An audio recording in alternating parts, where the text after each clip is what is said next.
This is your host, Paula Martinez Bench from the Knowledge Sacks Podcast, a podcast built on listener submissions, current events, and politics mostly about Puerto Rico, sprinkled with insightful historical context for curious leftist comrades. We're learning and we want to learn with you. We're planting seeds because we believe we only reap what we sow. So let's sow knowledge, positivity, and accountability and watch our garden grow together. To submit your local stories, provide historical context, elaborate on a subject, or make corrections to a previously reported story, shoot us an email at knowledgesacks01@gmail.com. You can find our weekly podcast on SoundCloud, Facebook, Twitter, Podbean, Libsyn, and YouTube. All relevant links can be found in wherever the description box may be located on whatever platform this podcast has been found. The island of Puerto Rico is in complete disarray because of the United States' neglect and because of its colonial relationship, imposed citizenship, the American imperialist, the profiteers, the privatizers. They're coming for the island of Puerto Rico. These people are vultures, and they love the smell of decaying flesh. And they're coming for the island of Puerto Rico because it's been in decline since before 2006, but definitely when the recession hit.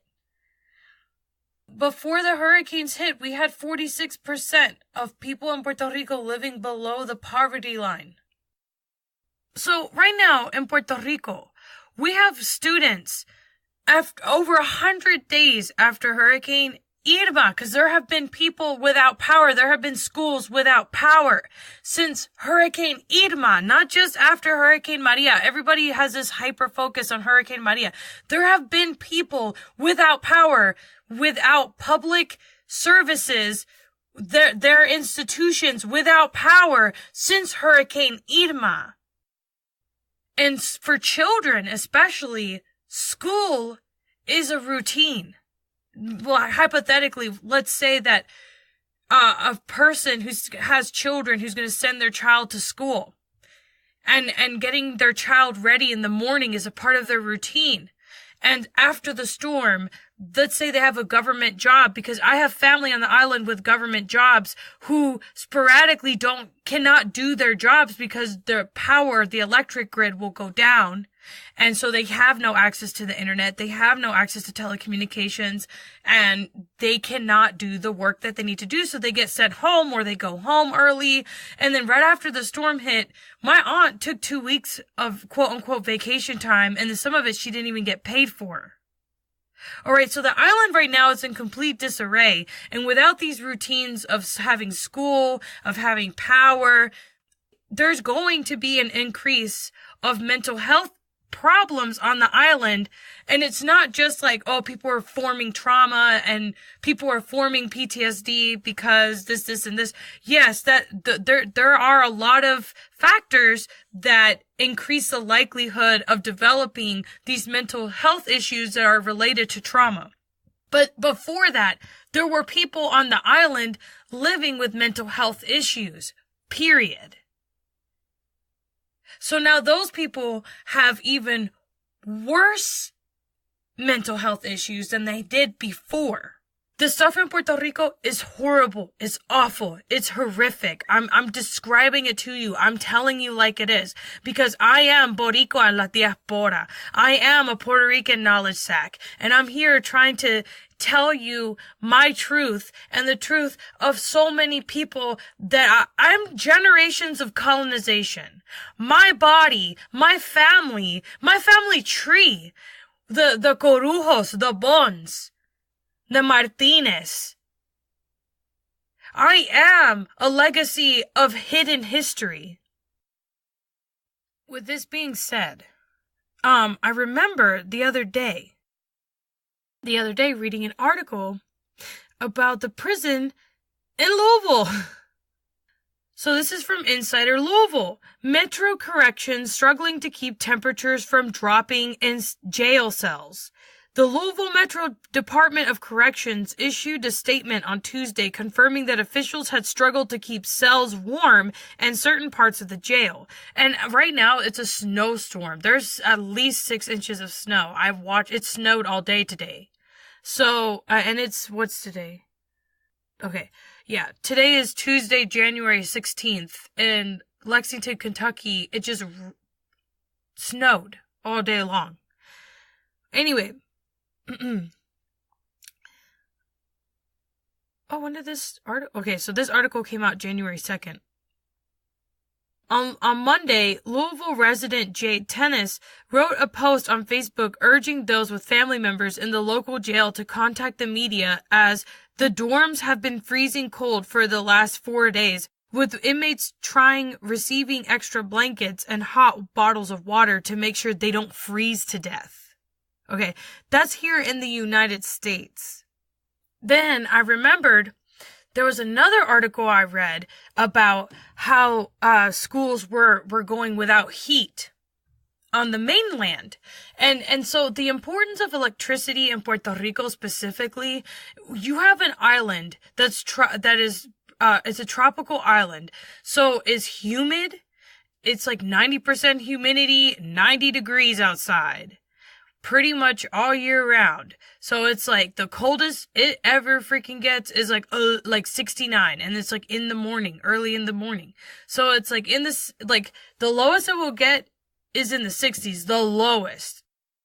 You have hot, humid, tropical temperatures, and you have children who have recess, who go outside and play.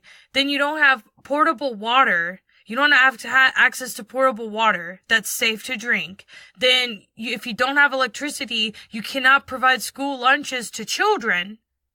And then you have issues with FEMA releasing the aid, and the Jones Act is still enacted in Puerto Rico. And you have this agricultural crisis on the island. There's all of these different factors in Puerto Rico, and there's no electricity, so there's no air conditioning. And before that, there wasn't really air conditioning before that.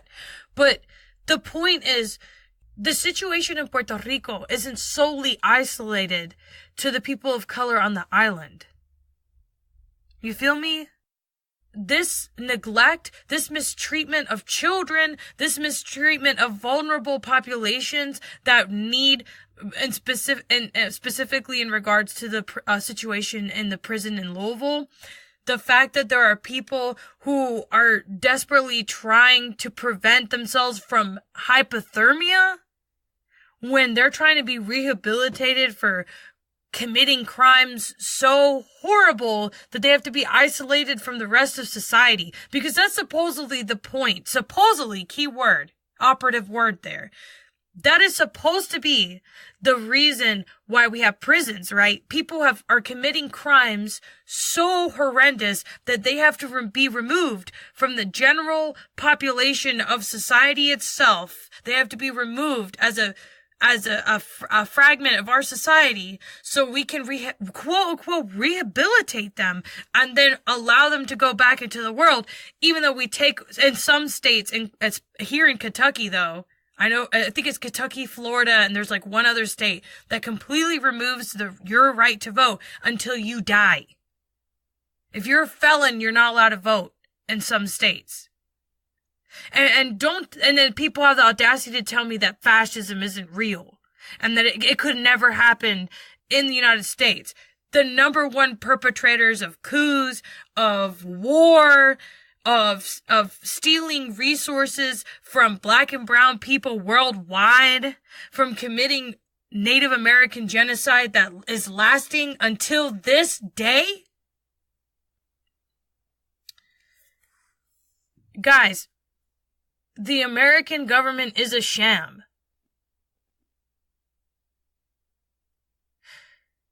The whole point of FEMA and the Army Corps of Engineers in Puerto Rico is to prevent the aid from being administered to the people. And I will explain that later on in this episode.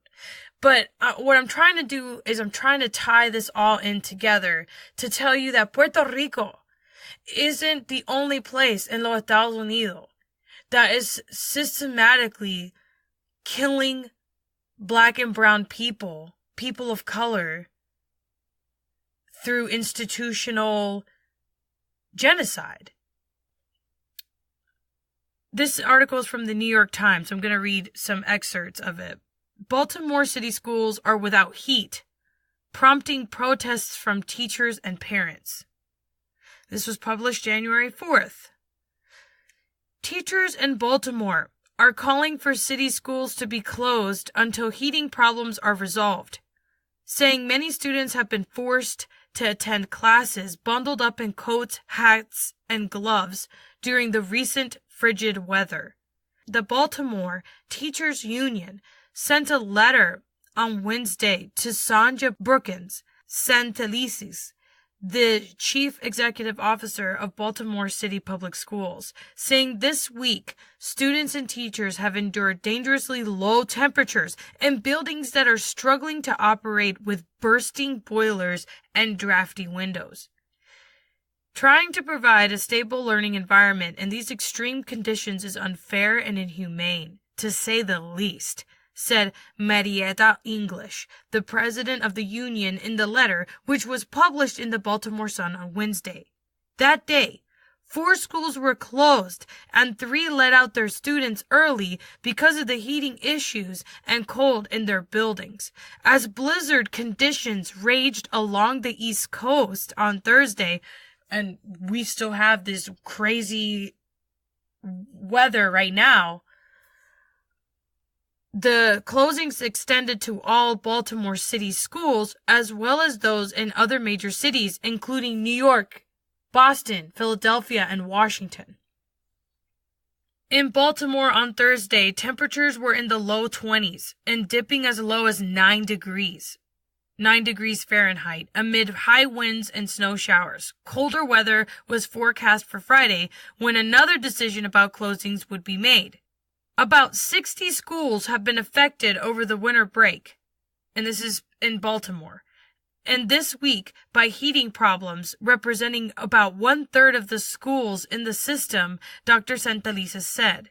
Allison Perkins Cohen, the chief of staff of Baltimore City Public Schools, said in a letter to families, students, and staff members on Tuesday that workers had visited the buildings over the winter break to try to ensure they were ready. Principals are combining classes if one room is colder than another. And Miss Perkins Cohen said school uniform rules had been lifted so students can choose warm outfits. Maintenance workers have been sent to the schools as the district gets complaints about them. Dr. Santelices said, as some fixes are made at some schools, problems arise at others as workers try to keep ahead of the problems. It is a juggle, and I don't think we get it perfect every time, she added. On Thursday, city recreation centers were open to students from 10 a.m. to 9 p.m., and food banks were providing meals and snacks. Mayor Catherine E. Pugh said in a statement, describing herself as, quote, deeply distressed by the substandard conditions, unquote. She said the city has allocated $17 million for maintenance in the current school year, and that amount will increase to $19 million next year. On Twitter. And remember, guys, the United States, their infrastructure has an average grade of D-. So, for all the statehooders out there that are pro-statehood for Puerto Rico, this is happening en los Estados Unidos. En los Estados Unidos hay niños que están en sus clases. Hace tanto frío afuera que está nevando. Y hay niños yendo a la escuela en Baltimore y no tienen calentadores que funcionan. ¿Y tú crees que el gobierno de los Estados Unidos, you think that the United States government, que te van a cuidar, that they're going to take care of you for statehooders, like pro-statehood people de Puerto Rico? I'm telling you, the U.S. government does not want to care for Puerto Rico. They want a Puerto Rico without Puerto Ricans, like Rosa Clemente keeps saying. To quote Rosa Clemente, they want a Puerto Rico without Puerto Ricans because they want to make La Isla into a giant playground for them. So, we have people in Baltimore City schools right now in 9-degree weather without heaters. So the article continues on the New York Times. On Twitter, parents shared stories of their children's struggles and others started fundraisers for heaters and coats. This is a tweet, and it's a GoFundMe campaign. Yesterday, we raised $8,000 of our $20,000 goal to get space heaters and winter coats for the kids in the affected schools. Thank you for everyone that has donated so far. Let's keep this going. School is closed today, so I will be collecting items myself. As Dr. Santelis spoke on Facebook Live, parents and educators weighed in through the comments section, asking where the funding has gone for facilities that primarily affect children of color, and why their children should shiver in cold classrooms while adults figure it all out. Ayana Barmore, 31, one of the parents, said in a telephone interview on Thursday that her sons, who are in 4th grade and kindergarten, have been wearing full winter gear indoors and were marched back and forth between cold classrooms and a common area that had heat to warm up periodically. Quote, they said half of the school was without heat, she said. I don't understand why they do not have a plan to fix it.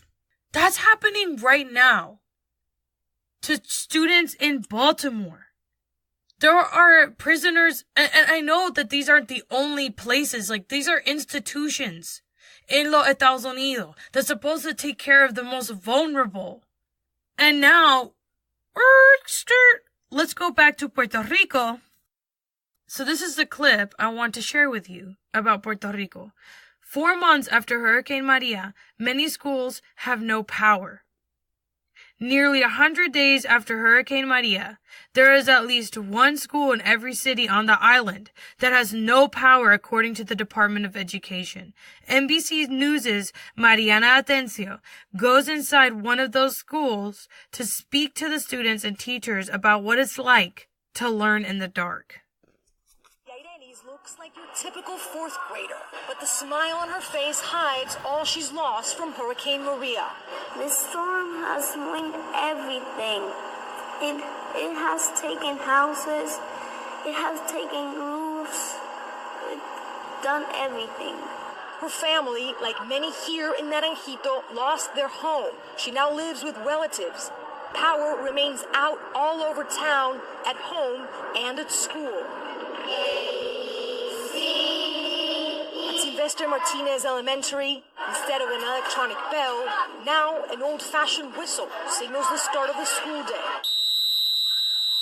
Nearly 100 days after Hurricane Maria, classrooms with no lights, powerless computers stacked out of sight, and recess offers the only relief from often sweltering temperatures. 6% of Puerto Rico's students have left the island since Hurricane Maria hit, according to the Department of Education.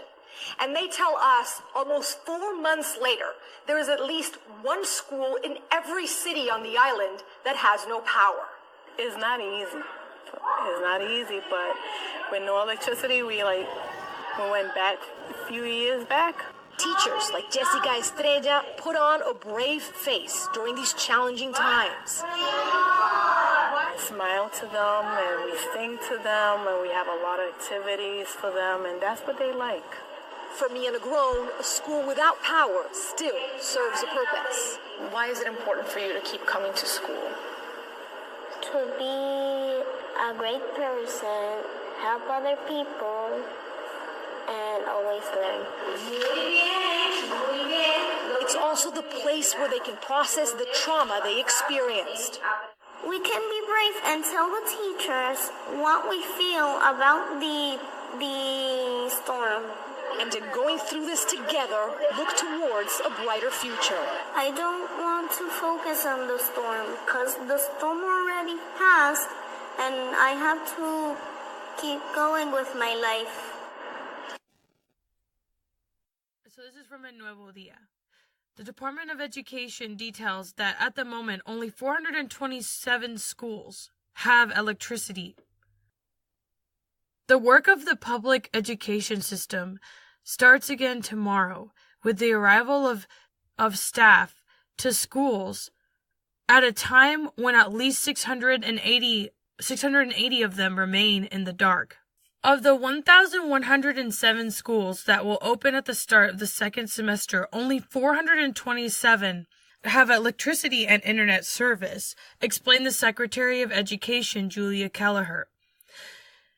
This means that when students return on Tuesday, January 9th, and this is in Puerto Rico, most schools will continue to teach only midday, a schedule set at hundreds of schools since they opened following Hurricane Maria in September. Most of the schools are still operating midday, and there are others in interlocking alternate hours, Kelleher said.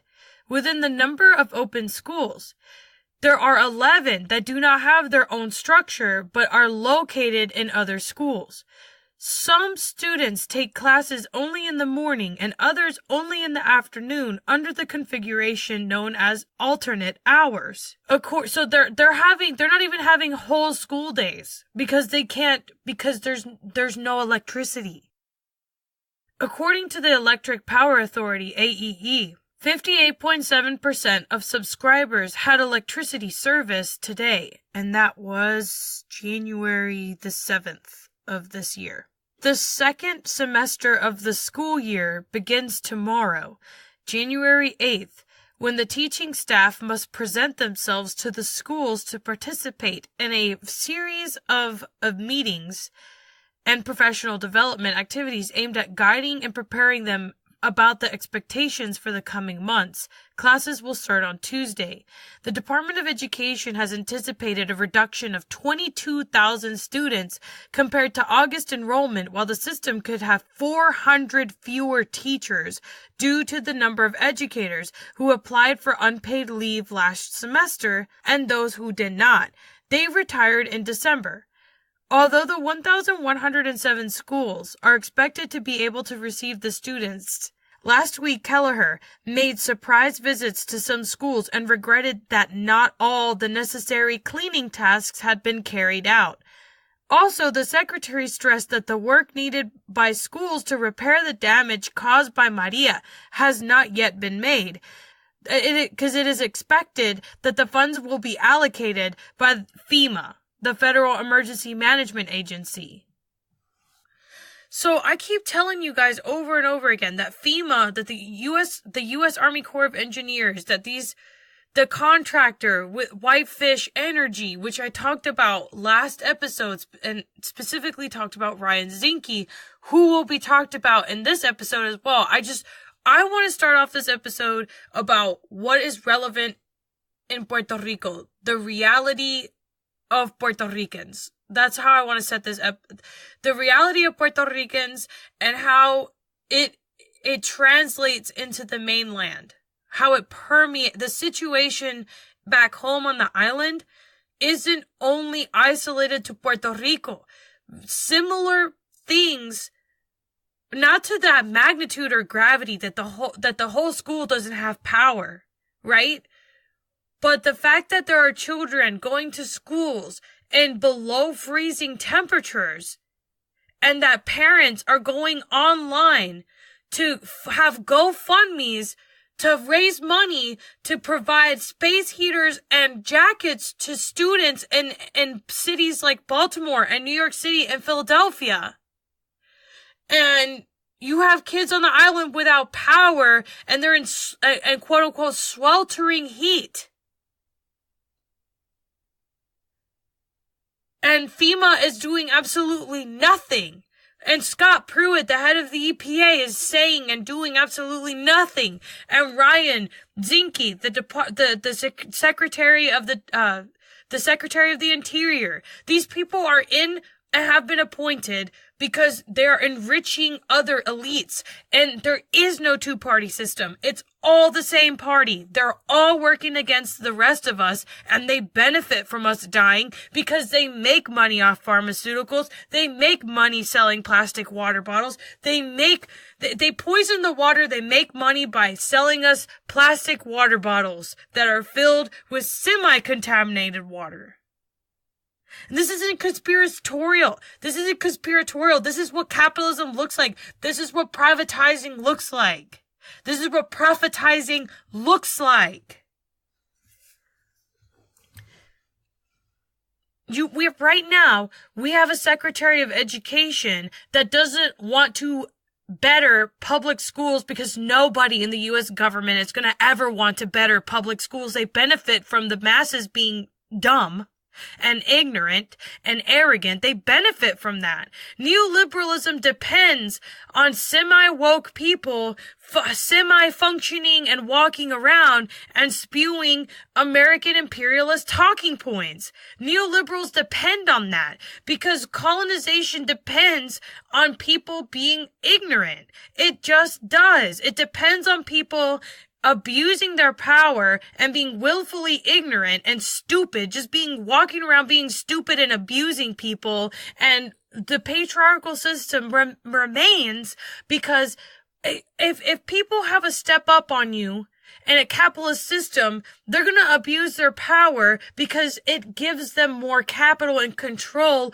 over other people, over other objects. Because in a capitalist system, human body is labor, and we're just seen as machines. So that's why it's so easy to replace the lower 97% with automation. We have no rights. We have no right to say, hey, you're taking my job, machine, robot thing. This is what the U.S. government is. It's an arm of corporations to normalize violence against people of color. And if people don't see kids not having access to climate controlled rooms as a form of violence, like you can literally die from hypothermia. There are prisoners right now in Louisville, Kentucky who are in beyond subpar conditions. And isn't that against the 8th Amendment? But that's the problem, is that if they're not white, their lives don't matter, period. And that's what I don't understand about statehooders that are, like, Puerto Ricans that are pro-statehood. We call them statehooders. Because there are people in los Estados Unidos that are citizens that were born and raised, because I understand Puerto Ricans are U.S. citizens by nature, right? Of our relationship as colonial subjects. But a lot of Puerto Ricans don't want to be U.S. citizens because look at what's going on right now with people who are born, raised, their families have been born and raised on the mainland for generations after generations after generations after generations, and they were born and raised as Americans. Look at how they treat each other. They have their children going to public schools that are supposed to provide them an education and teach them how to be quote unquote good Americans. That's the purpose of public American schools. It's indoctrination. It has nothing to do, patriotism has nothing to do with intelligence. Being a patriot doesn't make you a smart person. We're literally killing our Earth. The only planet that we have right now. We're poisoning her. We're poisoning the Earth. And we're killing each other by neglecting one another, by dismissing one another's humanity. The numbers were right there in that article. Out of the 1,107 schools that opened at the start of the second semester, only 427 of them had access to internet and electricity. Right? This article came out this year. There's 22,000 students have left the island. And there are 400 less teachers in Puerto Rico.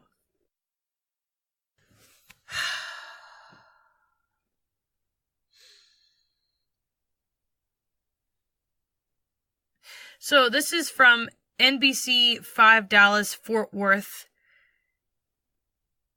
Nearly half of Puerto Rico clients without power. And this article came out December 29th of last year, 2017. The revelation that more than 660,000 power customers across Puerto Rico still lack electricity more than 3 months after Hurricane Maria has sparked outrage, surprise, and resignation among some islanders who accuse officials of mismanaging their response to the Category 4 storm that hit the level of a Category 5, FYI. It's the first time the government of the U.S. territory has provided that statistic, which was released as authorities warned that a lot of work remains and that crews were still finding unexpected damage after Maria hit on September 20th with winds of up to 154 miles per hour, knocking power out the entire island. Officials said 55% of Puerto Rico's nearly 1.5 million customers have power.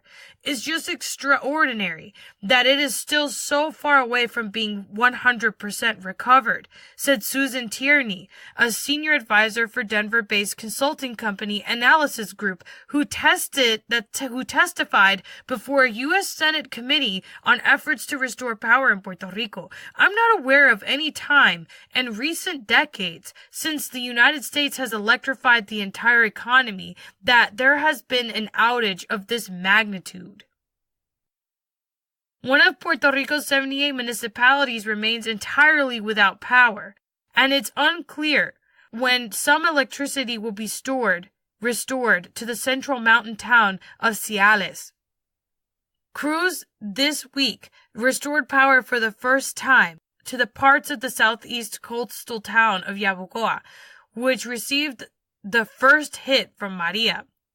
Among those still in the dark is Christian Pagan, 58, who lives near the capital of San Juan, and said it was the government's fault that a large number of people still don't have power. Everybody saw that the devastation was great, but I don't understand why they're trying to sell people something that's not real, he said of the explanations the government has provided as to why power has not been fully restored. The first month was lost to bureaucracy and an uncoordinated reaction. He especially criticized the power company's former director, Ricardo Ramos, who resigned in late October after signing a $300 million contract Montana-based company that had only 2 full-time employees when the storm hit, and that's Whitefish Energy Holdings, which HBC Investments invested in, and the Joe Coloneta, the guy who owns HBC Investments, donated to the Trump campaign, and his wife donated to the Trump campaign, and the Colonetas donated to Secretary of Energy Rick Perry, and they have connections with Ryan Zinke, who has connections with Whitefish Holdings, who has connections with Andy Techmansky, the guy who's the CEO of Whitefish Holdings, who employed his son. And Ryan Zinke, the guy who wants to be like Theodore Roosevelt, but is not a conservationist, and he's sold out to the gas and oil companies, which I talked about last episode. And he's been connected to white supremacists, and he's received donations from white supremacists. The U.S. government is built on white supremacy, and they want to kill black and brown people, and they want a Puerto Rico without Puerto Ricans. End of story. I don't know what the argument is. I'm providing you the facts that, look, Los Americanos don't even take care of their own. Well, what do you think that they're going to take care of Puerto Ricans once they let the island slip over a decade into more and more disarray? And you think that they're going to help us? Whew, you have got it twisted, baby. You have not been paying attention, honey. So the article continues. The U.S. Army Corps of Engineers has said that power will likely be restored to all of Puerto Rico by May, noting that reconnection efforts have been slow going at times in part because of the island's rough terrain. But then an article just came out today, which I'm going to share with you guys too. I'm going to share, it's all going to make sense. By May, noting that reconnection efforts have been slow going at times in part because the island's rough terrain, which isn't true, lack of supplies, which isn't true, and an aging infrastructure that was not maintained given the island's 11-year recession.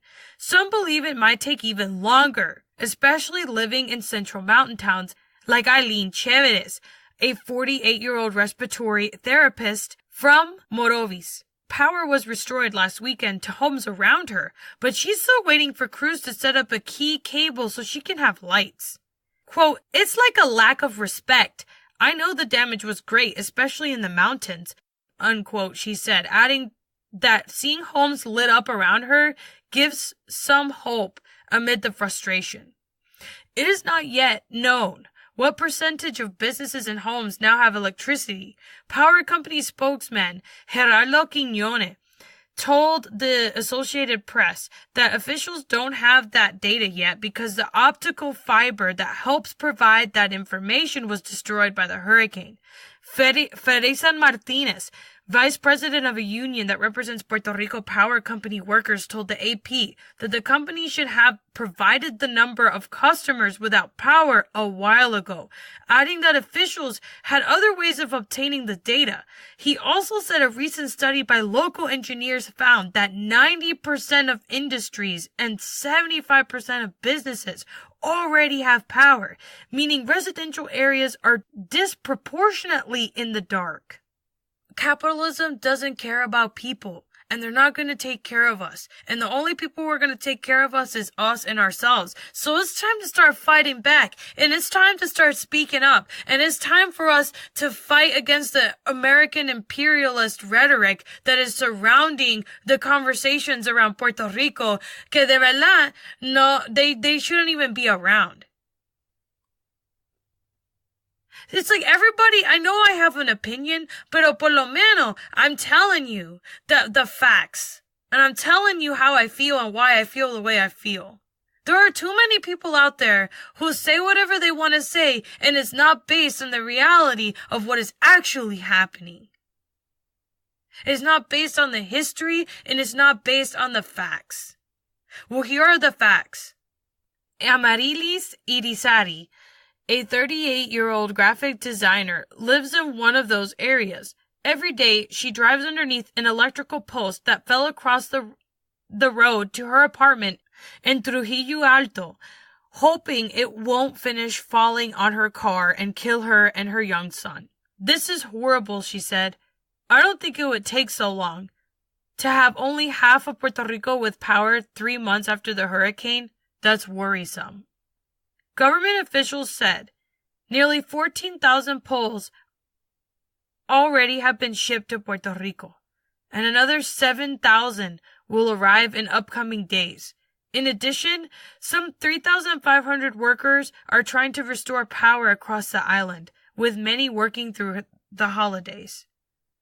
"We know that the priority of our clients is to know when they will receive the power service again," said Justo Gonzalez, the power company's interim director. "Maria severely handicapped most of our energy infrastructure."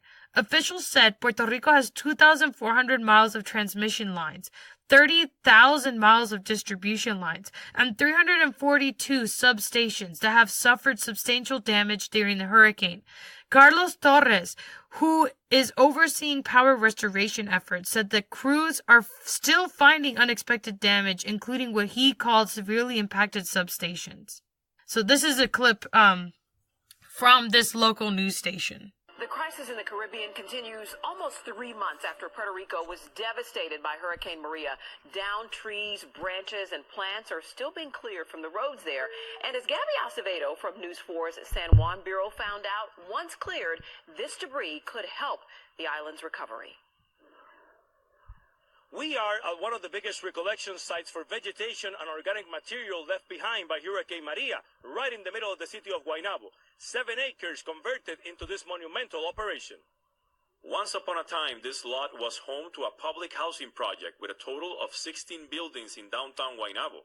Demolished in this last decade, now the lot has been recently converted into one of the major areas of operation after the two storms that hit Puerto Rico in September. I mean, really what we're doing here at this particular site here in Los Alamos is bringing the vegetation in that we're collecting from the neighborhoods and the streets, and we're mulching that down. We're chipping it. We're making sure that it gets down to a nice, reusable, recyclable product. The county works in tandem with the United States Army Corps of Engineers, a process built on teamwork and precise logistics. We start the removal of debris from the public streets, and then that debris is taken to our temporary facility. So we're working together with them to set up excavator units and heavy equipment and trucks to collect that debris and bring it here to this site.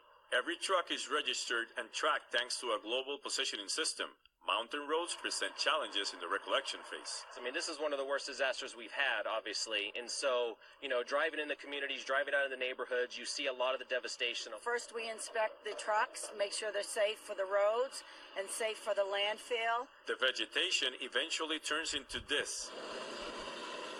Mulch that is put to good use, especially in agriculture. And we're reaching out to local communities across the island to see who may want that material. It's a lot of cubic yards, but they have a process, and that's what makes it work. So that woman talking, she's a part of the Army Corps of Engineers, and and she's being interviewed for a news station, and she doesn't even know the exact number. All right. These are the people, they keep interviewing these white Euro-American people about what's going on in Puerto Rico. That's a red flag. That is a red flag. And I'll explain more why that is a red flag. But just keep that in mind, because I know you can't read their names and things like that. I'm going to provide a link to this article that has this video in it. You'll see. I'm going to connect the dots. Hold on. An unprecedented recycling operation to restore Puerto Rico. The U.S. Corps of Engineers is rotating its personnel on 60-day deployments that they estimate will continue to the next months due to the impressive amount of vegetation still left in rural roads. From Guaynabo, Puerto Rico, Gaby Acevedo, News 4 New York.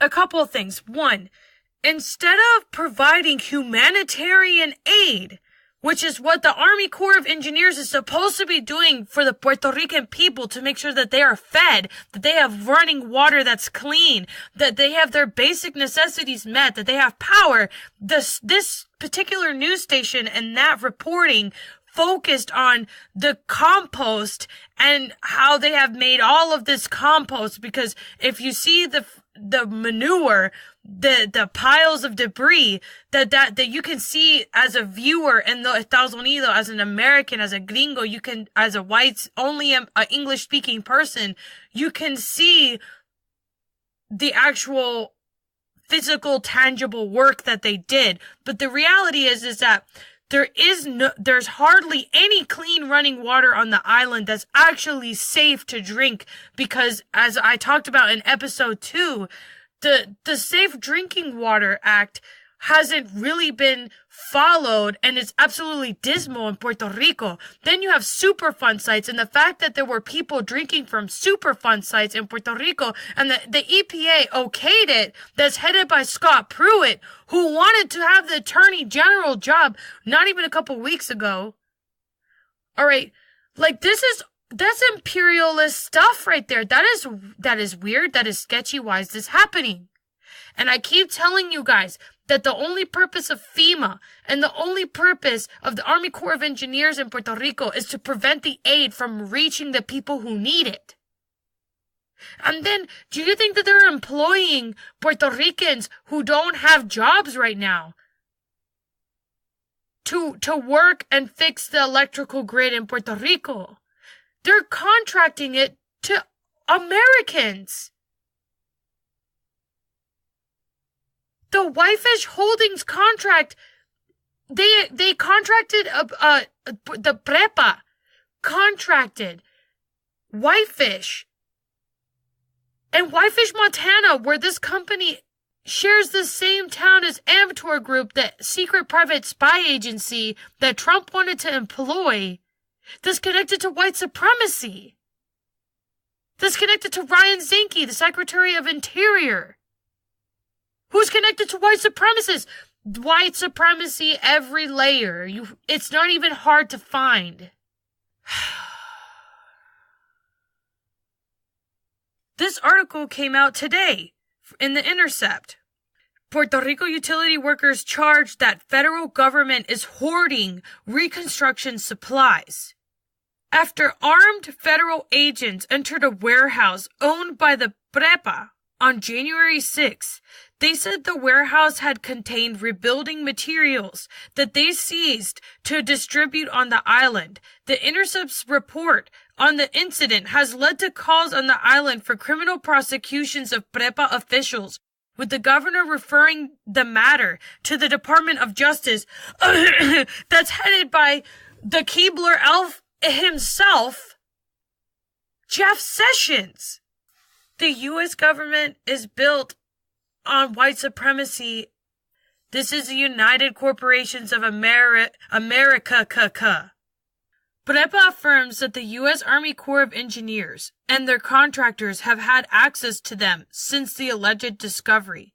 Governor Ricardo Rosselló wrote in the statement asking the Department of Justice to investigate the matter.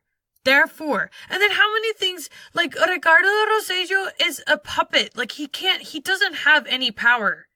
He can't vote because of la Junta Fiscal. All he can really do is appeal. Like, he's like a constitutional monarch. He doesn't have any political power. All he is a pretty face that's supposed to represent the Puerto Rican people. And then these and he's a pro-stater. He's a pro-statehooder. He is a Republican. He's PNP. He grew up and he was rich and his daddy cleaned up all his messes, just like Trump. So anytime anyone is like, oh, Puerto Ricans move viviendo a Central Florida and are moving to Nueva York and New Jersey and Philadelphia and Connecticut and all these different places, they're gonna make it blue. No, we have some of the most Catholic, patriarchal culture. Like, we have issues within our own culture that we need to fix by ourselves without the help of Americans. Es verdad. Gay people are not safe back home. In very Catholic, conservative towns. Eso es verdad. And we have to start, fighting as LGBTQ people on the island back home for our right to be visible. And that religion has tainted the way people think and act and behave. And not all Puerto Ricans are Catholic, but a majority of us were raised Catholic or are Catholic. And those religious beliefs are toxic because it is a part of the patriarchal system. With that being said, Rosselló is a sellout, and he's selling out the Puerto Rican people, and then Americans are ignorant, so they don't even know that he's a Republican. These people think that Puerto Ricans are gonna make the states blue, but there's white supremacy problems back home too.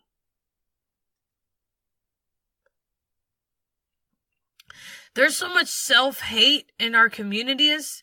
Like, people that want to be white so bad and they want to assimilate and they want to learn English, and then they'll say the most ignorant stuff. Like, hold up. Hey,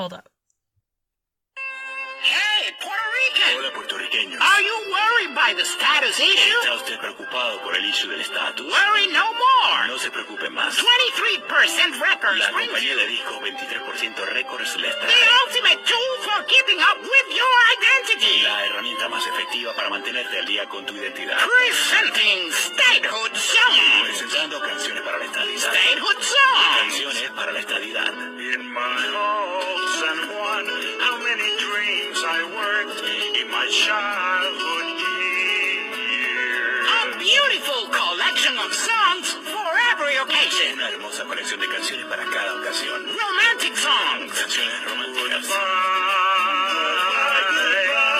My state of my love, and I cherish more.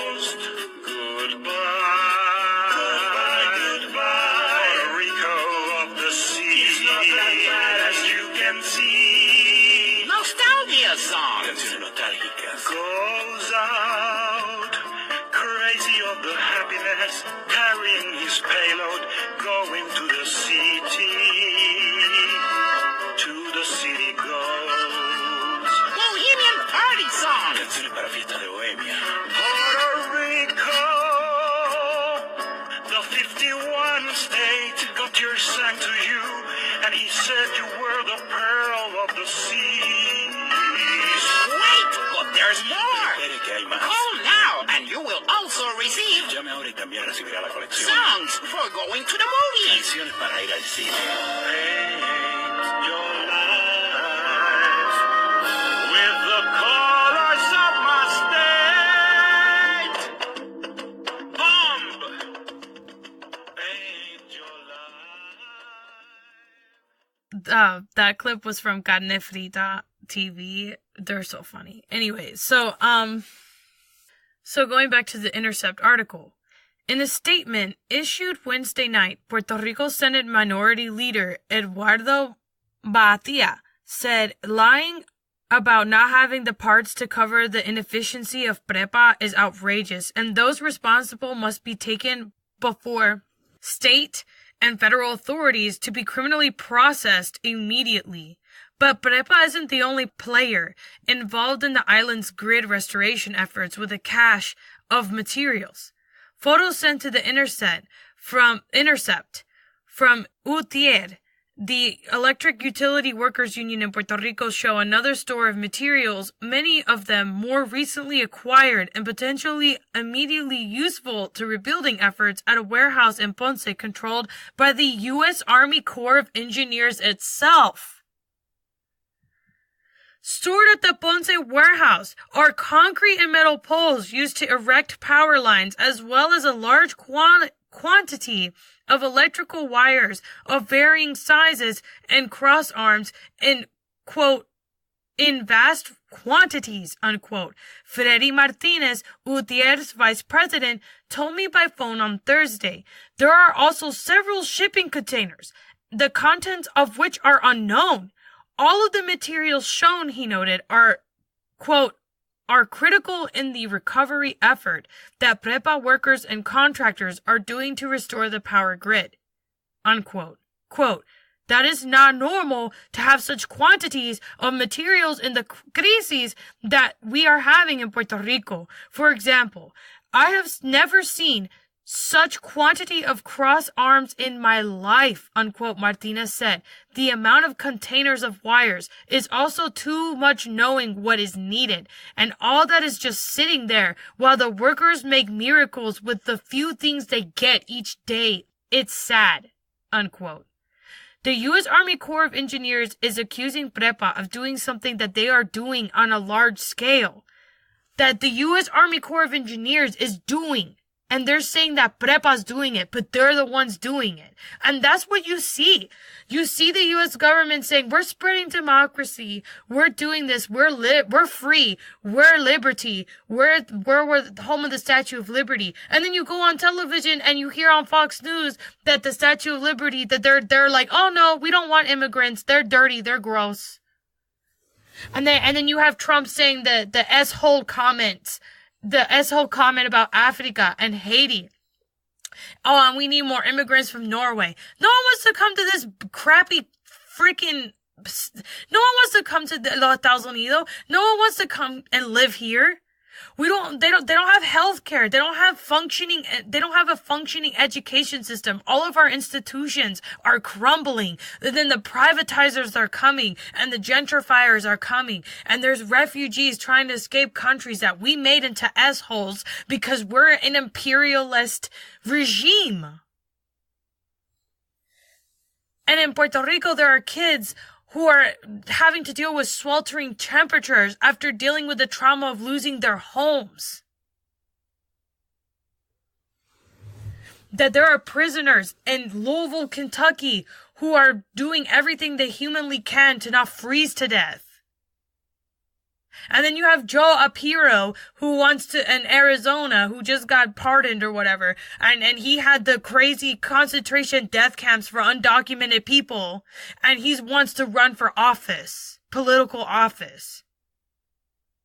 And we have Puerto Ricans who want to become... You guys want to join this crazy crap show? The statehood people? You guys want to join this craziness? You want to join the craziness que es los Estados Unidos? Pues bienvenidos a los Estados Unidos. ¿Quieres perder tu cultura? ¿Quieres perder tu idioma? You don't want to be this. You don't want to do what these people are doing. You have to abandon all sense of empathy in order to be a colonizer. And why would you want that for your children? To not feel, to not enjoy life, to not have a good time. To not feel loved, to not actually feel loved. Right back home in Puerto Rico, your family never wants you to leave. And here, when you turn 18, adios, bye-bye, ciao. I hope I never see you again. And I'm not saying that's the case for all Puerto Ricans, because there are plenty of Puerto Ricans that get kicked out of home because they're gay. I'm not saying that, that doesn't happen, because it does, and not everything in Puerto Rico is perfect. But here in los Estados Unidos, I have trouble because, back home, the culture is different. It's just different. I don't know how to explain it. People, we're rude to each other, but we love each other. And, there are things that we can work on in our community, but then, the love we have and the love we feel for each other, it's so deep. It's so deep. And I don't feel that here in the United States. I don't feel that here at all. I feel so isolated. I feel so alone. And then when I'm in a room full of white people, I'm tokenized. And when I'm in a room full of, stereotypical, European white people, I don't belong here. I don't belong to them.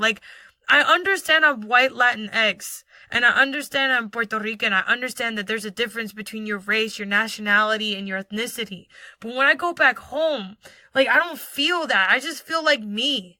And, my cousin and my family used to make fun of me because when I would go home and visit, I would fall asleep everywhere. I could fall on people asleep on the couch. I'd fall asleep on the beach. I'd fall asleep on a random person's bed. In my family, my family would be like, oh, you're tired? And I'd be like, yeah. And, people thought that was weird back home because they were like, Paula, literally will fall asleep anywhere.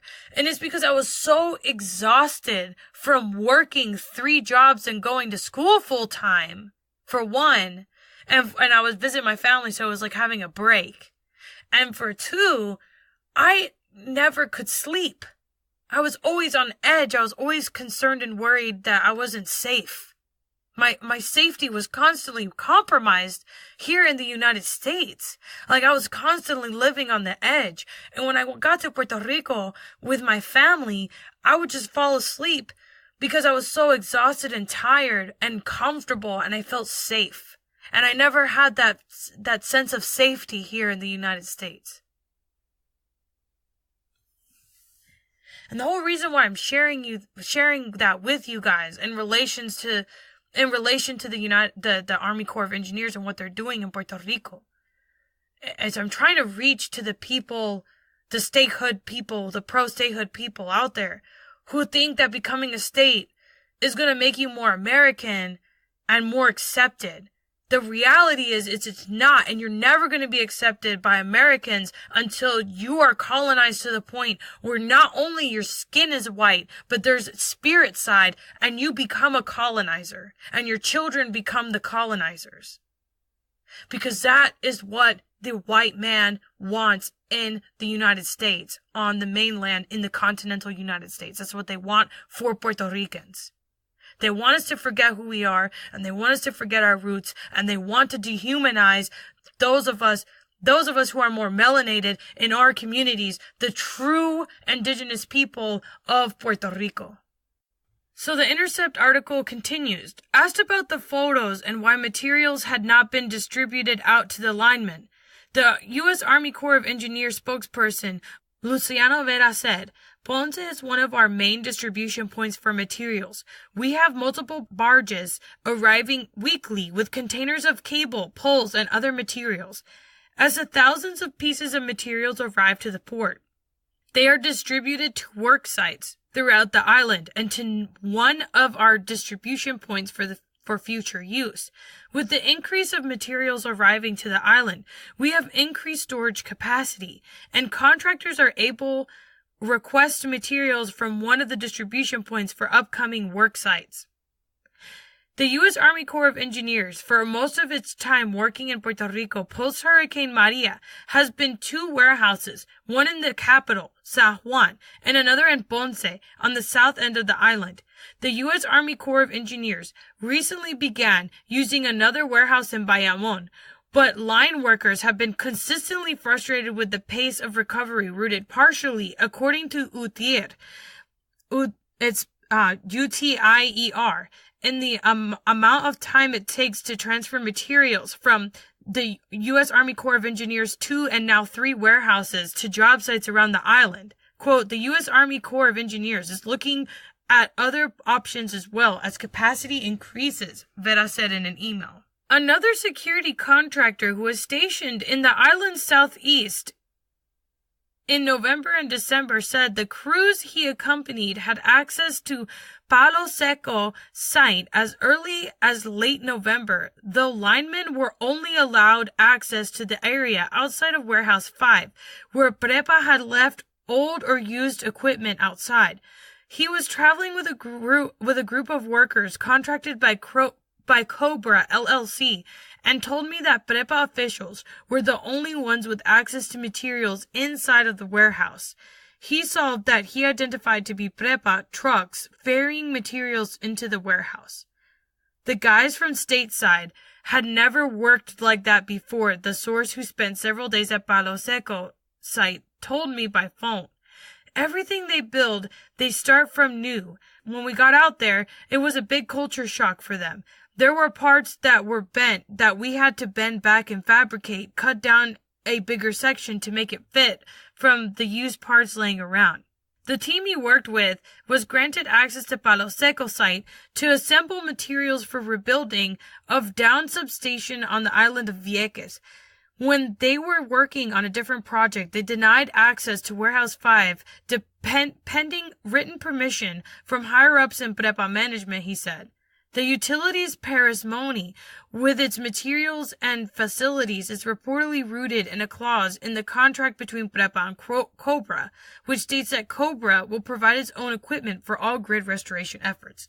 So, Cobra is another one of these groups, like Whitefish Energy Holdings, that Prepa had wanted to do contracts with. And instead of contracting with people already on the island, or instead of actually hiring more people to work for Prepa, they're giving this work to Americans when there's unemployed people on the island of Puerto Rico that could do this work, that are qualified to do this work. And it is frustrating to me because it costs money to bring these people to the island. And it's just like, this is just another way of profitizing on a disaster. So the article ends, in the wake of the criticism, Utier says the materials discovered at the Prepa warehouse were largely from the Utility, Engineering, and Transmission Division. Many of the materials have allegedly been stored there for several years, according to Utier, and some were outdated and unusable in grid restoration efforts. That Prepa warehouse has equipment and materials that we use for work on transmission lines, Martinez said. That is not the usual materials that linemen are using to restore the power. Those materials were there for a long time. So the U.S. Army Corps of Engineers are hoarding materials that Prepa workers need in order to restore the grid and to fix the grid so young Puerto Rican children can have electricity in their schools and water treatment plants can function and Puerto Ricans can have access to cleaner water and can have access to power, which they deserve as human beings because they're in the midst of a humanitarian crisis after 2 giant super hurricanes hit the island because climate change is intensifying already occurring natural disasters. The U.S. Army Corps of Engineering is saying that Prepa is the one hoarding materials. Regardless, it's very odd that over 4 months after the storms have hit, 50% of people are still without power. and children, hundreds of schools are without power on the island of Puerto Rico. PREPA has not responded to The Intercept's request for comment on reports about the January 6th seizure for this story. Speaking to the Puerto Rican outlet El Vocero, PREPA official Jorge Bracero echoed Martinez, saying that Warehouse 5 has materials that are for capitalized projects, pending construction projects such as substations. In another statement, Bracero said that the U.S. Army Corps of Engineers had access to the materials in question well before the discovery the previous weekend. In a statement to The Intercept, the U.S. Army Corps of Engineers reiterated that it learned of Warehouse 5 on January 5th, a day before the raid. UTIER is now requesting that the U.S. Army Corps of Engineers release a full inventory of the supplies recovered on January 6th so that both line workers and the public can know which of the materials stored there can be used to restore the grid. I told you, FEMA is not there to help Puerto Ricans. The Army Corps of Engineers is not there to help Puerto Ricans. They'll put out propaganda pieces on TV saying that they're collecting all this debris and that there's all this stuff in the road and it's preventing them from doing all of this work as they hoard, the U.S. Army Corps of Engineers hoards materials that are needed to fix the electrical grid from workers trying to fix the electrical grid in Puerto Rico.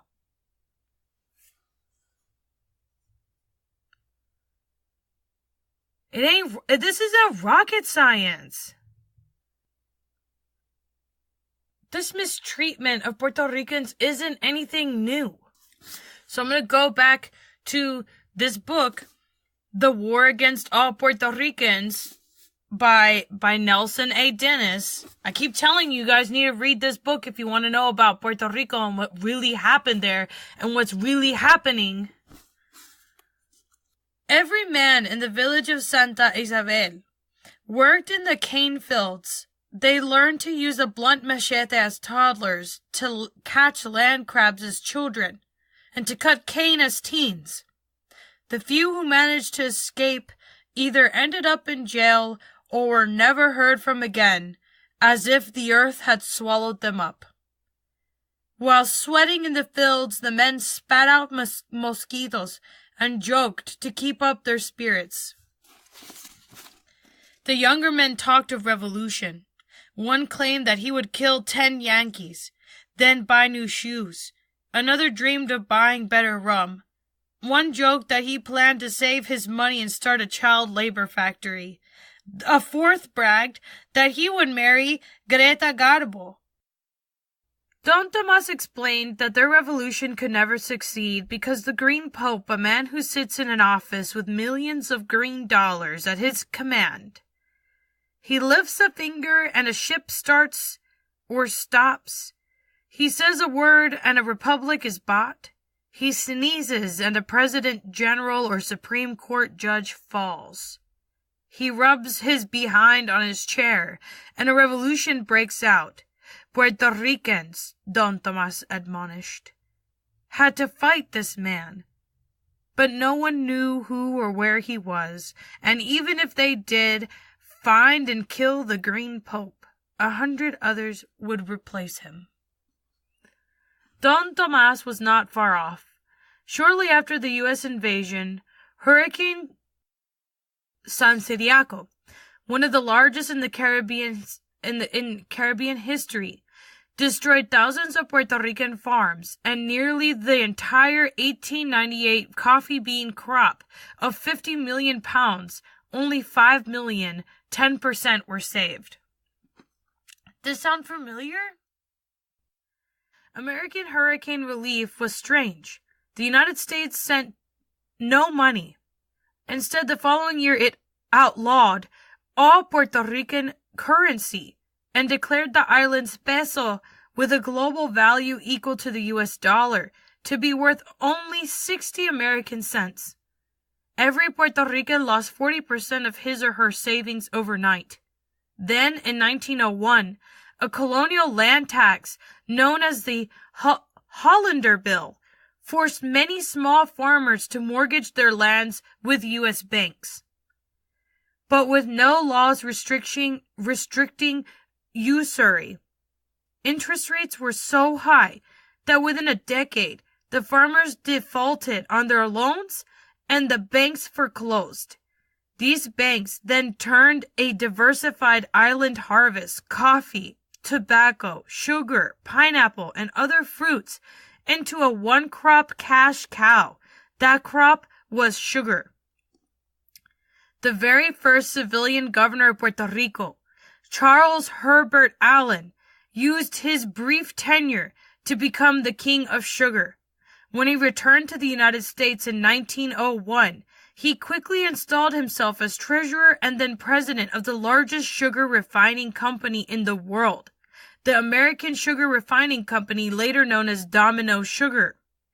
In effect, Allen leveraged his governorship into a controlling interest in the entire island economy. In 1922, the U.S. Supreme Court declared Puerto Rico a territory, not a state, and as such, the U.S. Constitution did not apply there. This laid the groundwork for denying any rights to work or a minimum wage or collective bargaining granted to U.S. citizens. In 1926, President Calvin Coolidge appointed Frederick G. Holcomb, auditor of the United Fruit Company, as auditor of the entire island of Puerto Rico. By 1930, Allen and U.S. banking interests had converted 45% of all arable land in Puerto Rico into sugar plantations. These bank syndicates also owned the insular postal system, the entire coastal railroad, and the international seaport of San Juan. By 1934, every sugarcane farm in Puerto Rico belonged to one of 40 syndicates, 80% of which were U.S. owned. The largest syndicates, Centro Guanica, Centro Aguirre, Fajardo Sugar, and United Puerto Rico Sugar, because it's spelled Porto, because that's what the U.S. tried to call Puerto Rico. They couldn't even spell it, they couldn't even say it. Were entirely U.S. owned and covered over half the island's arable land. By itself, United Puerto Rico Sugar owned over 16,000 acres of cane-producing land, 4 sugar refining mills, warehouses, harbor facilities, port terminals, railroad cars, and more than 100 miles of railroad. With no money, no crops, and no land, Puerto Ricans sought work in the cities. But when the island legislature enacted a minimum wage law, like the one in America, the U.S. Supreme Court declared it unconstitutional despite AFL-CIO President Samuel Gomper's testimony that the salaries paid to Puerto Ricans are now less than half what they received under the Spanish. To make matters worse, U.S. finished products, from rubber bands to radios, were priced 15 to 20% higher on the island than on the mainland. Again, Puerto Rico was powerless to enact any price-fixing legislations. U.S. economic reports labeled this draining of resources from a starving population into the richest country on earth as a favorable trade balance, and the transfer of wealth did not go unnoticed. Historian Bailey W. Diffie noted in 1931, land is passing into the hands of a few large corporations. The sugar industry, tobacco manufacturing, fruit growing, banks, railroads, public utilities, steamship lines, and many lesser businesses are completely dominated by outside capital. The men who own the sugar companies control both the Bureau of Insular Affairs and the legislature of Puerto Rico. Diffie, a professor at Yale University, also remarked that practically every mile of public carrier railroad belongs to 2 companies, the American Railroad Company and the Ponce and Guayama Railroad Company, which are largely absentee-owned. Every trolley ride taken by a Puerto Rican pays tribute to a foreign owner. About half of the towns depend on absentee companies for their lights and power, and more than half of the telephone calls go over wires owned by outsiders. It is the absentee capitalist who has made the profit. In 1929, the American Mercury magazine also noted, quote, the American economy is introduced by the Guanica, Aguirre, Fajardo, and other great centrales. Was based on the $1 million mill and tight control of the surrounding countryside. The development of large absentee-owned sugar estates makes Puerto Rico a land of beggars and of millionaires, of flattering statistics and distressed realities. More and more it becomes a factory worked by peons, fought over by lawyers, bossed by absent industrialists, and clerked by politicians. It is now Uncle Sam's second largest sweatshop. Unquote. The profiteers coming for Puerto Rico, this isn't the first time, it isn't the last time. This is a pattern of colonization, and this is what the colonizers do. The Europeans have been stealing resources and taking land that does not belong to them by force, using institutions like the school system, the school to prison pipeline, and anti-blackness and white supremacy and everything, all of it. They've been, the media is white people for a reason. It's control, it's mind control, it's subliminal messaging. It doesn't have to all be in your face, and it's not as conspiratorial as people make it out to be either.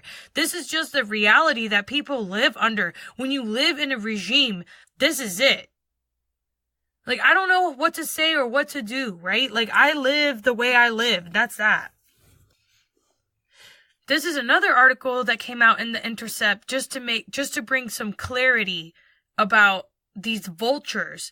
It's not just Whitefish Holdings. It's not just Cobra. It's not just these contractors that Prepa is setting up on the island. These Europeans that are making money off the disaster that's happening in Puerto Rico because of the hurricanes, because of the hundreds of years of neglect that the island has experienced at the hands of the Spaniards first, and secondly, the Americans. Look what they're doing to us. We deserve our freedom. We deserve our independence. And the only way people get that is by speaking out and fighting. And I don't know, like, I'm not going to sit here and be like, go be violent. That's not who I am. That's not what I do. But what I will say is that I think that people should start fighting for their independence the way that they see fit.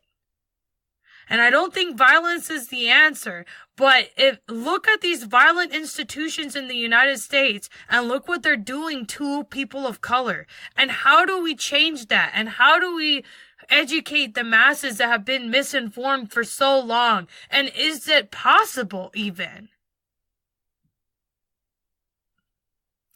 So anyway, this article came out September 12th of this year, right after Hurricane Irma hit and before Hurricane Maria hit. Hurricane Irma unleashes the forces of privatization in Puerto Rico.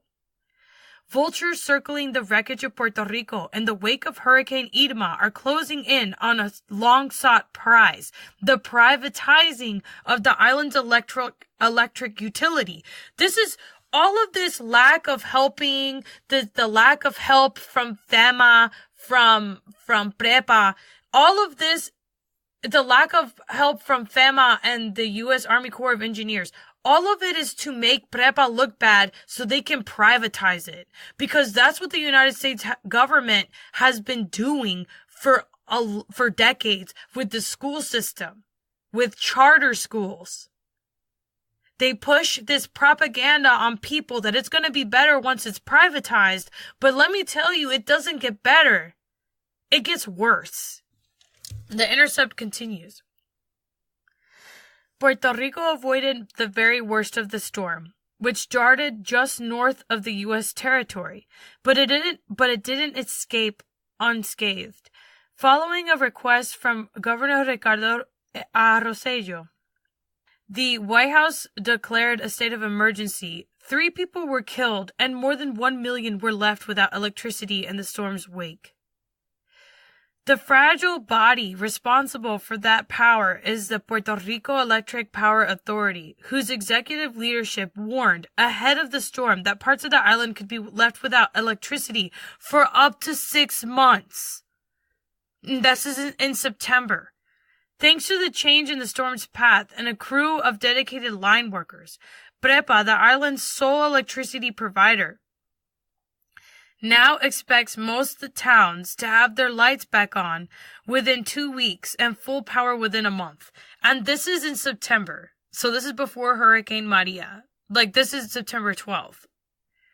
As of Monday, more than 70% of homes had already gotten electricity back. But once the lights were turned on, Puerto Rican households will face a new threat. Quote, the investors have the best sales pitches now. On Carlos Gallisa, a former consumer representative on PREPA's board of directors, told The Intercept by phone from San Juan. They have already started saying that the privatization will serve the people, unquote. For struggling governments around the world, privatizing utilities has come to be seen as a kind of get-rich-quick scheme, offering an upfront infusion of cash to underfunded municipalities. Given PREPA's size and that of its debt, $9 billion, it has been a long-standing target for privatizers, even before Congress passed the Puerto Rico Oversight Management and Economic Stability Act in August of 2016 to help rein in Puerto Rico's mounting debt crisis. The blackout following Irma just added fuel to the fire. Days before Irma hit, Rosselló emphasized that privatization is firmly on the table, telling the New York Times that Irma can become an opportunity or another liability. According to a Friday report from Reorg Research, a trade publication for investors, creditors, and members of Puerto Rico's federally appointed Financial Oversight Board, La Junta Fiscal, have met with PREPA top brass in recent days to discuss a new transformation plan aimed at privatizing major aspects of the power authority. The 2 anonymous sources for the story claimed that the plan could go so far as breaking up PREPA entirely, selling pieces of the utility to various bidders. In radio interviews after the storm, a representative from the Electrical Industry and Irrigation Workers Union, UTIER, that represents PREPA workers, denounced the utility's leadership for not sending 170 available workers out to reconnect lines and accused it of delaying restoration to build support for a corporate sell-off. In the last several months, the union has made similar charges, alleging that PREPA has intentionally degraded service to prime the pump for privatization. Rumors circulated on social media, too, that PREPA's foreboding warnings about storm-related outages were a signal for privatizers from its new leadership installed as part of an agreement with PREPA's creditors, that the system has reached a breaking point. This is all a push to privatize PREPA. This is just another piece of Puerto Rico that they're trying to auction off. Like many other public corporations in Puerto Rico, PREPA's leadership want to change with different administrations. Gallisa was elected in 2016 to serve as one of the 3 consumer advocates on the PREPA board, only to be shunted in March when Rosselló, considered friendly to the creditors, assumed office this year. Because those positions are elected, local lawmakers had to pass special legislation in order to remove Gallisa and other board members from office. They fired everybody with the new law. They threw us out, Gallisa said. They appointed members of the party in power, and that's who are there now. PNP. PNP people. Republican people are running Puerto Rico. Pro-Trump people. Caiza also suspects that one of the reasons for his ouster was that he and other consumer advocates were outspoken about their opposition to privatization and increasing involvement from Prepa's creditors. Quote, at the beginning, when the governor discussed with the bondholders were very interested in having 2 or 3 seats on the board. We told them, no way, they can't have seats on the board. Creditors want to have seats on the board. They contract Whitefish, which is connected to white supremacy and Ryan Zinke and all these sketchy people. And I'm going to get to Ryan Zinke next.